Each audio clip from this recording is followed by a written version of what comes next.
Kalau tidak memenuhi, tidak memberikan keseimbangan, maka terjadilah yaitu bencana-bencana akhlak.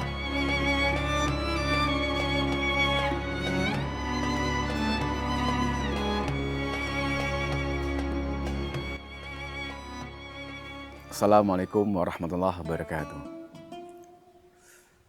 Alhamdulillah imi birruhu wa nafidhi amruhu wa ghalibi qahruhu wal wajibi hamduhu wa syukruhu wa huwa hakimul khabir. Asyhadu la ilaha illallah wahdahu la syarikalah wa asyhadu anna Muhammadan abduhu wa rasuluh. Amma ba'du. Akhir-akhir ini di negeri kita banyak terjadi bencana-bencana, mulai dari gempa bumi, tanah longsor, banjir. Ini semuanya disebabkan dari tangan-tangan manusia itu sendiri. Sebagaimana firman Allah dalam surah Asy-Syura ayat 30, wa ma asabakum min musifatin wa bima kasabat aydikum wa ya'fu an katsir. Bencana-bencana yang terjadi itu disebabkan oleh tangan kamu sendiri, dan Allah mengampuni sebagian dari kesalahan.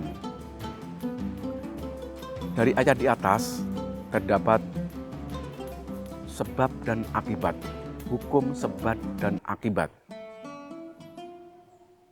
Kalau dalam ilmu sekarang yaitu hukum alam. Kalau dalam agama disebut sunnatullah. Sunnatullah itu bisa positif dan bisa negatif. Kapan sunnatullah itu bisa positif? Jika ada keseimbangan. Tapi bersifat negatif kalau tidak ada keseimbangan. Contoh, dalam diri manusia atau makhluk hidup, manusia, binatang itu diberi yaitu perut. Ketika perut itu kosong, maka ada sinyal terhadap diri manusia tersebut atau diri makhluk tersebut, yaitu rasa lapar. Ketika ada rasa lapar, maka dia berusaha untuk mengisi kekosongan tersebut. Kalau binatang mencari sesuai dengan apa yang dibutuhkan. Kalau di sekelilingnya sudah ada, maka ketika perutnya sudah penuh, maka dia akan berhenti. Dia akan berkumpul dengan keluarganya. Tapi ketika sekelilingnya sudah tidak ada, maka dia akan mencari ke tempat yang lain. Bisa-bisa mengganggu kehidupan manusia. Karena memang lingkungan di tempatnya sudah tidak ada keseimbangan antara kehidupan yang ada di situ dengan makanan yang ada. Berbeda dengan manusia. Manusia sama, ketika ada rasa lapar, dia juga berusaha mencari makanan untuk mengisi kekosongan tersebut. Tapi ketika dia sudah mendapatkan, tidak berhenti seperti binatang atau hewan.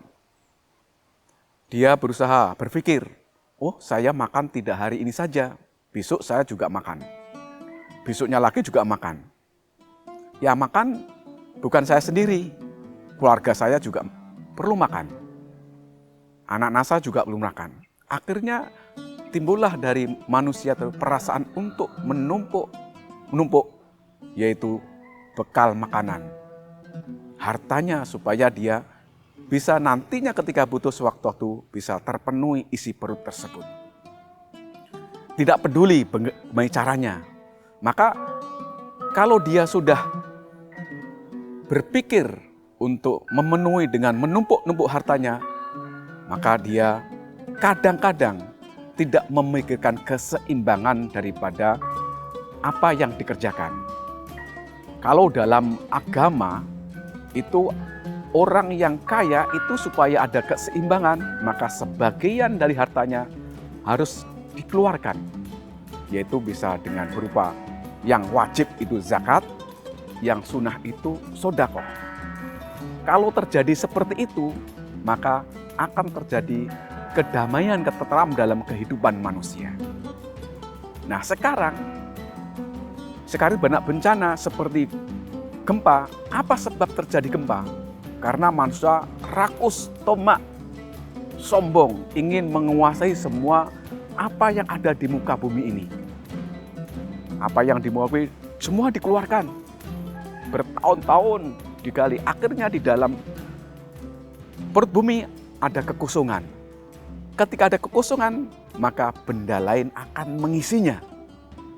Nah, ketika benda lain mengisi tadi, akan terjadi, bisa jadi geseran atau tanah longsor di dalamnya, terjadilah gempa.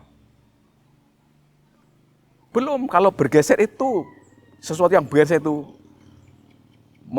istilahnya menuju ke tempat yang lebih lunak, maka seperti magma, maka magma karena tempatnya terdesak, dia akan mencari tempat yang lain. Karena dia tempat, maka terjadilah letusan. Yaitu disebut letusan gunung itu karena tempat dia terdesak oleh tempat benda yang lain.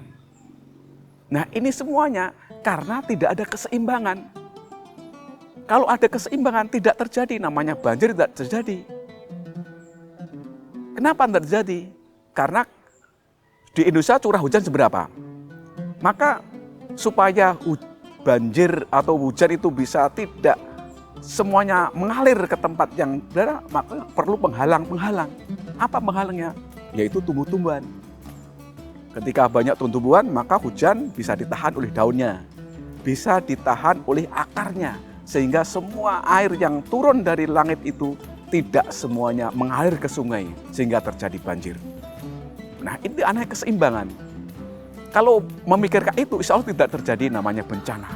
Tapi orang-orang karena tamak dan rakusnya, dia maunya menebang pohon-pohon, tapi tidak berpikir untuk menanam. Sehingga tidak terjadi suatu keseimbangan. Maka sebenarnya keseimbangan itu harus diciptakan. Jangan sekedar mengambil yang ada, tapi harus berusaha menyeimbangkan kehidupan yang ada di dunia ini.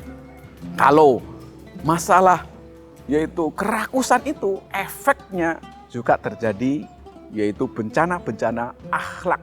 Karena dia tidak berpikir masalah-masalah orang lain, yang penting dia bisa menumpuk hartanya untuk menyiapkan dirinya. Karena dengan kesiapan itu, kalau hartanya banyak, otomatis tempatnya juga banyak.